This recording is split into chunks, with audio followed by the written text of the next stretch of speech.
All right, hello everybody. It is morning time. I just wake up and I am going to make bake for my family, so that by the time everybody wake up, they could have some fresh bake. And I'm probably gonna do it with sausage. Yeah, I'm gonna do it with some sausage. So what I'm gonna do is I'm gonna use flour, sugar, salt, baking powder. I'm not going to bust open the coconut, but I had this here because this is normally what I do. Well, I do both, but you could break the coconut and take out the inside, grind it up, and use the milk that way after you mix it with some water. Or you can use the can of coconut milk. I'm going to use the can because I should have break the coconut yesterday, and I don't want to make a set of noise this early in the morning. And I'm just going to use the can today to give it that little flavor. But yeah, baking powder and butter, and then I'm gonna add some salt. Some oil. I'm gonna add some oil to it so that way it gives it like a nice soft texture. Alright, let me get started. Okay, so this morning I'm going to just use I'm gonna use 8 cups of flour. This is a 4-cup measuring cup.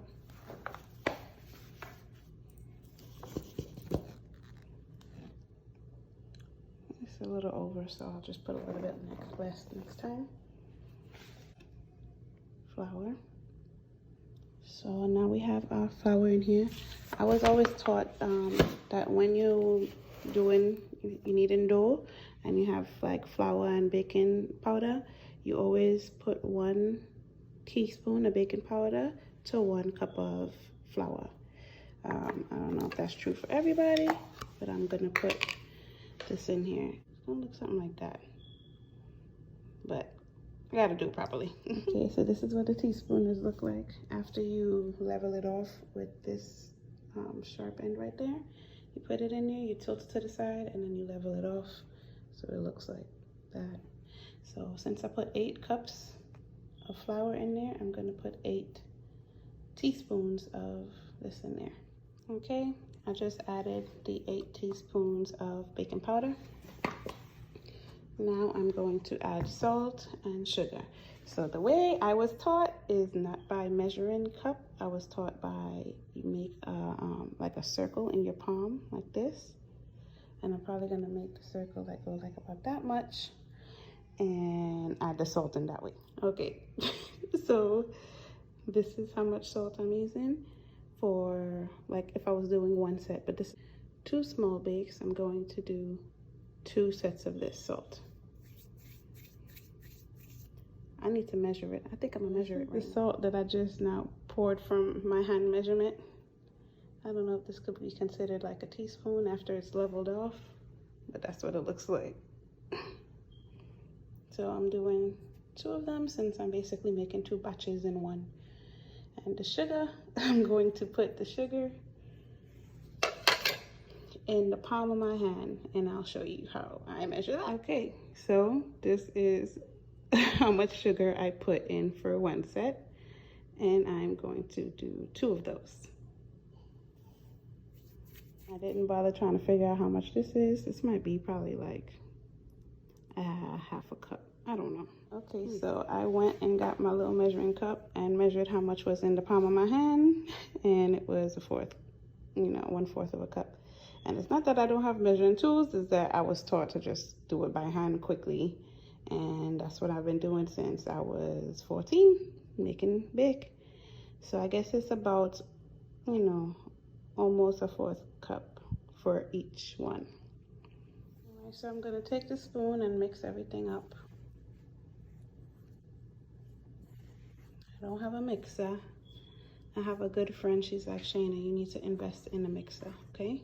Nobody got time to be doing this stuff by hand. And I have yet to have this to get this mixer. Maybe one day.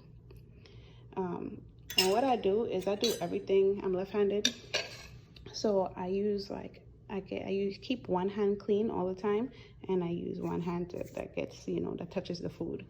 So I'll go in here and just turn the bowl and make sure I feel everything kind of mixing up like so. And with my next hand is what I normally do to open things and put things back and open cabinets.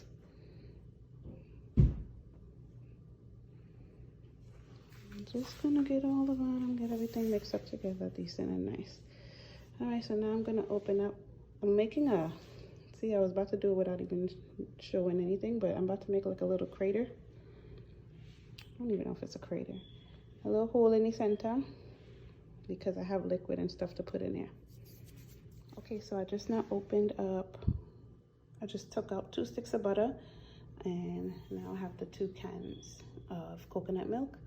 I rinsed off the top of the coconut milk before I opened it because I don't know, I feel some type of way because I'm not sure who touched the top of that can and all kind of stuff. So I opened it up and I'm going to put this butter in there, throw the milk in there, add a little bit of oil. It has been out overnight because I know that I was gonna make something in the morning.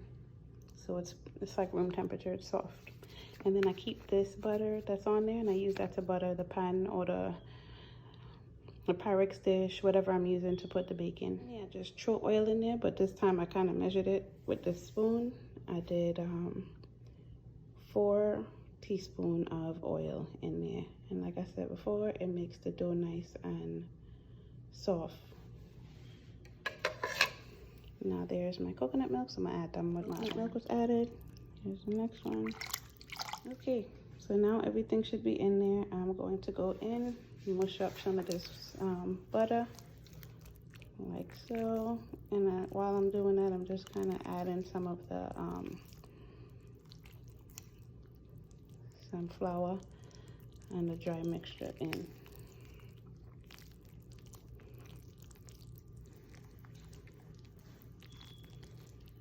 So I basically like go little by little and bring some in little at a time.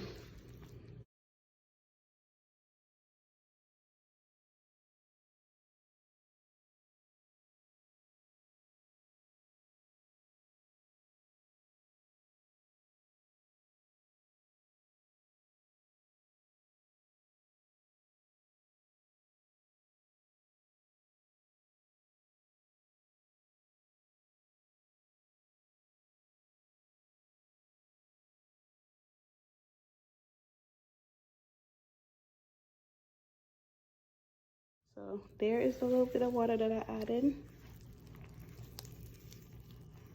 I'm just gonna try to bring everything in little by little.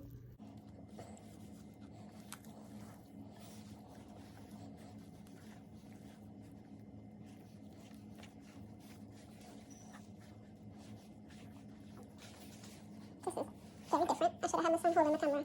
But like I said, everybody's asleep. And by the time you wake up, you normally wake up smelling big. Okay, so I needed, not needed, but I was just kind of incorporating everything together. So now I'm going to just start, you know, putting it inside like a little bowl. And I turn it and I kind of knead it like so. I'm gonna bring it around.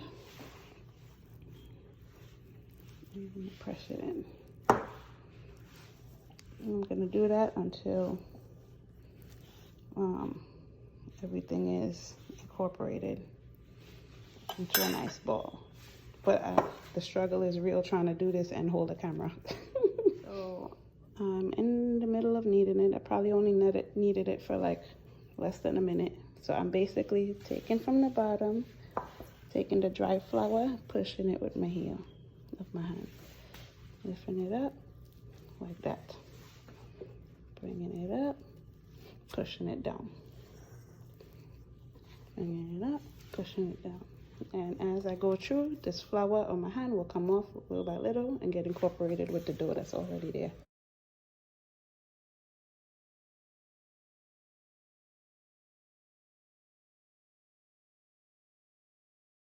Okay, so this is what it's looking like after about 3 minutes.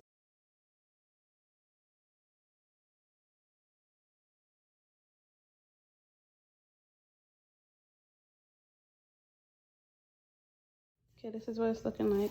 I'm going to add just a little bit of flour and dip it in that flour so it can be dusted a little bit. And this is not turned over all the way. And then I'm going to put saran wrap over it. And I need to wash off my hands. From all of that flour, and then I got a saran wrap, and I'm going to put this over here and leave it for about 15 minutes. And put down the camera so I could set it up properly. So I put that on there, and then I take some paper towel, damp it a little bit, dried it out, and I'm gonna just push this over here. And if you have a kitchen cloth, you can do that with that too, but mine is washing right now, and I want the one that is washing, so I don't want to take the others out until that one is done. You leave this here for about 15 minutes, 10 to 15 minutes. Also, while I just covered this and the bake, I am going to put the oven to preheat to 350. And now I can come and lift this up.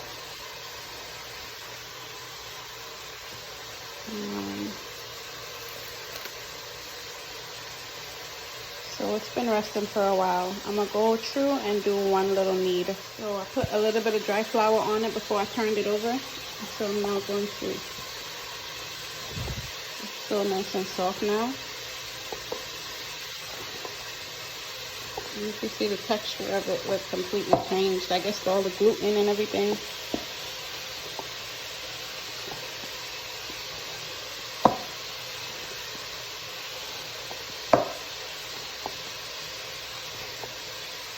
Formed. So now it look like that. I'm gonna take it, turn it over on my hand, and put it on top of the pan, and then knead it out. Put it up off of my hand, put it on top of my hand. This is what it's looking like. I take this and I put it on here, like so, and then I start kind of just pressing it out first. And I literally just normally press my dough out. Sometimes I get the rolling pin and roll it out, but most of the time I just press it out like so. I go from the inside and push out. Back, back, push out.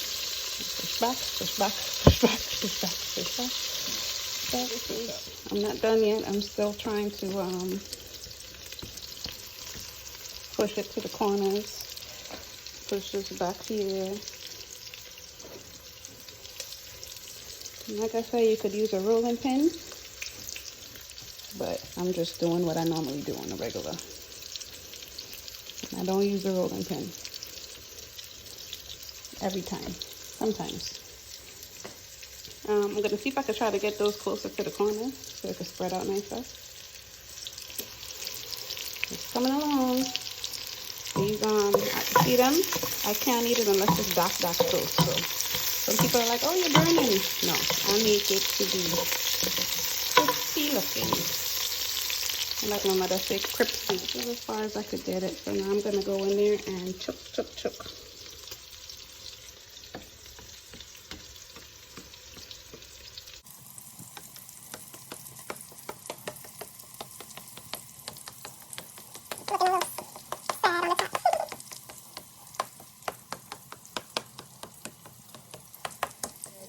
Okay, I just took it out the oven, and that's what it's looking like. Could have left it in there a little bit longer, but I didn't want to. I don't know what the bottom is. But it's very like softy. You could even tell by there it is. Okay, I took in the other butter from the other one. One of them I used to butter the pan. This one I'm using to butter the top. So before we used to make it, my baby's over there. Before he used to make it in a circle and use the like a knife, but now I got hip to using the cookie cutter because it makes things a lot easier.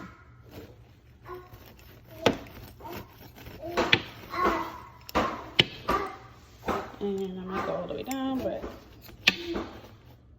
okay. So I cut that piece from there. That's what it's looking like. Normally likes his with cheese, but today he eating the sausage. Right? Yes. That's what it looks like. It's just very like saucy and delicioso.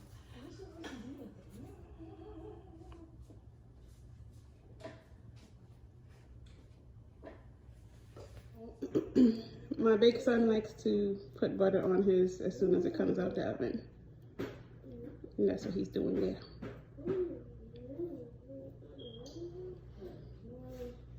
The little one there just likes to eat it alone, and that one there, he eating it with sausage. She normally likes it with cheese, but enjoy, my children. So thank you guys for watching the entire video. I just stopped recording, so I never did a closeout or anything. But thank y'all. That's it. Have a good one.